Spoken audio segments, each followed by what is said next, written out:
I give praise to Allah, honor to His holy prophet, Noble Ali, honor to all the true and faithful members of the Moorish Temple of America. It says that men comprehend the inner life by what they see and do. They come to Allah through ceremonies and forms. This is a fact. And with that being the case, it is of extreme importance that whenever teaching more science, that you make the lesson applicable, make it practical, give it to the people and the individuals who are receiving it in a way that they can apply it to their life and make their life better. Remember, the Prophet Noble Ali said that this is for those who think that their conditions could be better.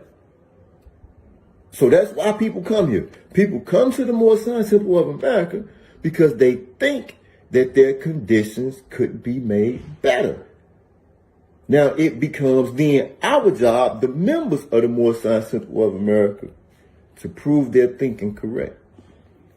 I want to talk about Elijah, Allah's prophet, the man whom both John and Jesus were both said, it was recorded, that at different times people said that John was Elijah come again.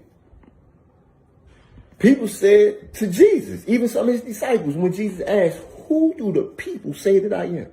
He said, some say you are Elijah come again. So their works during the time of their life reminded the people of what they knew about another one of Allah's prophets, Elijah. So check this out, right? It is said that at one point Elijah was the only true prophet of Allah living. He was the only one left. There was many false prophets now, but Elijah was the only true prophet to the true and living God that was still living. So Elijah, one day he approaches the 400 false prophets and he challenges them. It's with something, I'm sick and tired of these jokers. So he challenges them. He say, we gonna call on God, our God. You call on your God, I'm gonna call on my God. I'm gonna call on Allah, you call on your God. Whoever God answers the call, that's the true God. And whoever God does not answer the call, they die today. So we gonna call down fire. They agree, they 400 deep. It's Elijah, he all by himself. That's what they think. They think that he was all by himself. So they put up a pyre, because they call him down fire. So they put up a pyre to catch the fire. Elijah tell them, he said, man, y'all go here, y'all go first. Y'all go first. Y'all call on y'all God, y'all go first. So all these prophets of Baal, they get to calling, begging for fire to come from somewhere. Then a fire come though. Elijah, he's standing on the scene, he's standing there. He looking, man, call louder, pray louder, man, do something. Maybe your God is busy. Maybe he's somewhere, he's asleep or something. Man, you need to call louder so that he can hear you. Wake him up. He's resting. So the fire never come. Finally, these ones, after they done cut themselves and cried and screamed and did all the other weird rituals, that people do. You know what they do. Elijah say, okay, it's my turn. So he set up his party and he tell the people, man, pour some water on it. Pour some water on it again. Pour some water on it again. And he looks, and now he turns and he speaks to Allah. He said, Allah, listen, man, I've been talking a whole lot of junk, man. I've been sold a whole lot of death. I need you. Allah, I need you. I need you to help me show these people that you are the true and the living God and that I am your prophet. I need fire. And boom, fire came just like that. The fire came just like that. And Elijah, as a man of his word, he then drew his sword and he slayed all 400 of them false prophets. He slayed every last one of them. He didn't let neither one of them walk away that day. He slayed them all. Wasn't going to be no more false prophesizing. He slayed them all. But then something strange happened. Jezebel, who was queen at that time, she sent him a kite. So Elijah catch the kite and shorty like, you changed my prophets. I'm not gonna let you get away with that. You didn't change my prophets. So I gotta see about I gotta see about that. And let the guys do to me even worse. If by the morning time I don't do to you what you did to them. Elijah took off, he hauled behind, he take off, he go running. So he running, dipping through the woods, through the forest, he trying to get away. Jezebel, see them putting people on, they about to kill him. So he going to go get away. So he laying down sleep. He's starving, he worried about what he gonna eat. The ravens bring him food. Birds, yeah, the birds bring him some food. So he keep dipping. He sleep, he pull up to a well. And it's a sister right there drawing water from the well. Elijah tell the sister, can I please have something to drink? So she give him something to drink. He say, do you have anything that I can eat? And she said, I got just enough meat to make one cake. And I'm going to split it with my son and then we're going to wait and die. Elijah say, no. You going to make a cake and you going to feed me, you and your child, and that jar is going to produce meat forevermore. And that's what happened. That's what happened. She made the cake, they all ate, and she didn't have to worry about no more meat, no more hunger, no more. But Elijah took off and he kept running. He running from Jezebel. So now one day he can sleep with his head on the rock. Angel come and wake him up. Food right there. Still small voice.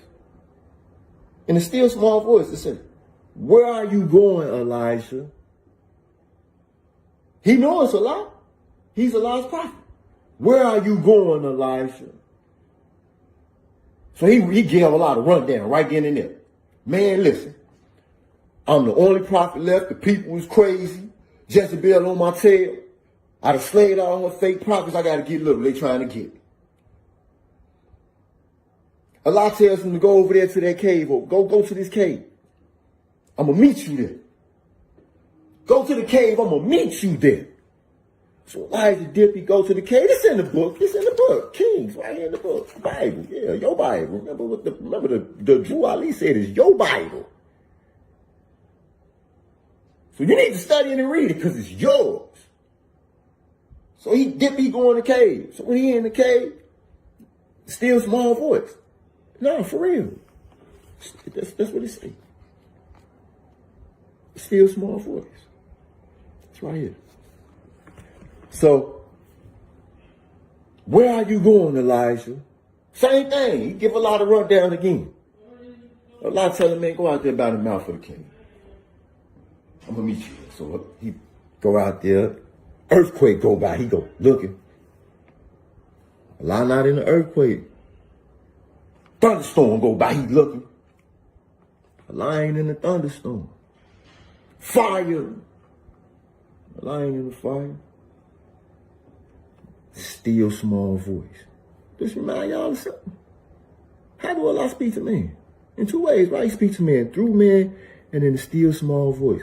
And Allah asked him again, where are you going, Elijah? There is a great moral to this story. Now, Elijah, he challenges these 400 prophets, and he calls on Allah, and Allah answered him instantly.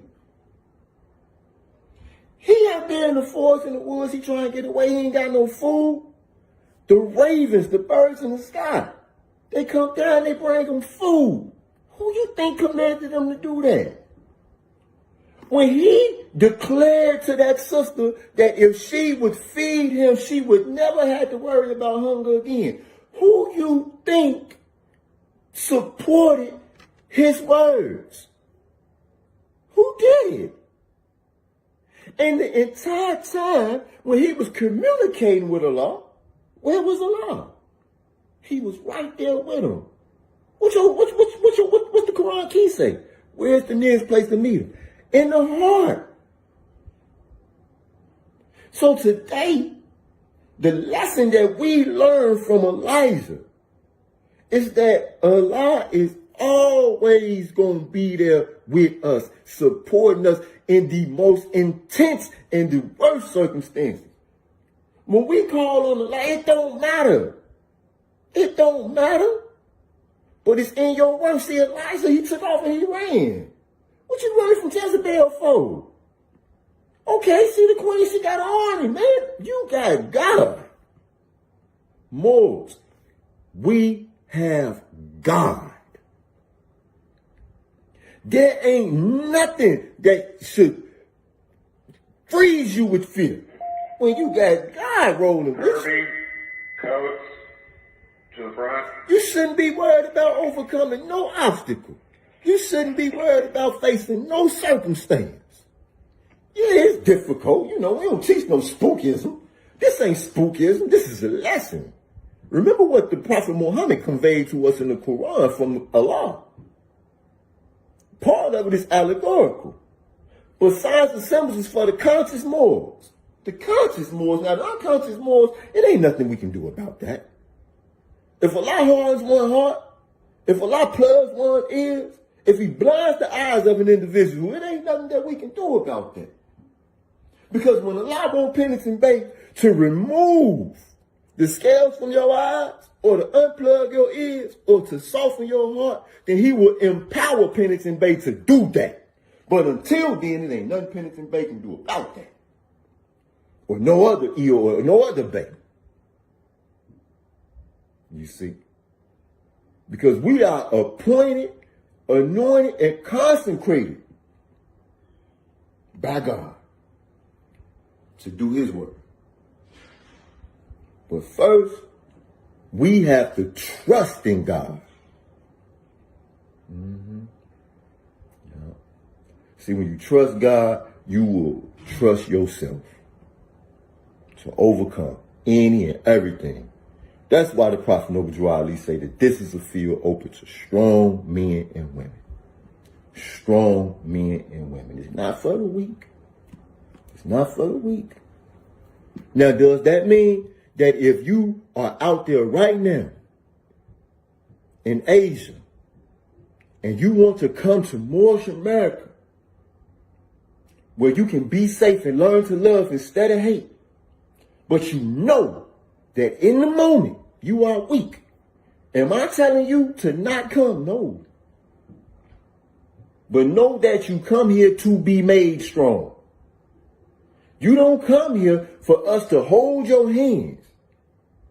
You don't come here for us to throw you on our back and to carry you through the fire. I will. I ain't gonna lie to you. I will. I love you to death. But at the end of the day, even if Allah grants me the power and the strength to carry you all the way up to salvation, what the Prophet Noble Ali said, you still ain't gonna get in because you got to take the final steps. It's recorded that the Prophet Noble Ali said he remembered when he was Noah. Allah commanded him to build an ark. Right? He told all the people to come and get on the ark. Come get on the ark so you could be safe, so you could be saved from the cares of the world. But everybody didn't come. As soon as they got on the ark and the water and the flood started coming, people started coming beating on the door. And the Prophet Noble Ali said that he had to tell them that an angel had came and taken the key away. What that means is, you do not got all day to get your butt in the temple. You ain't got all day. You don't. Get your tail in the Moorish Science Temple of America. Come all ye Asiatics and hear the truth about yourself. Know that it's very few who know what the truth is about man. It's very few that know that man has a higher self and a lower self.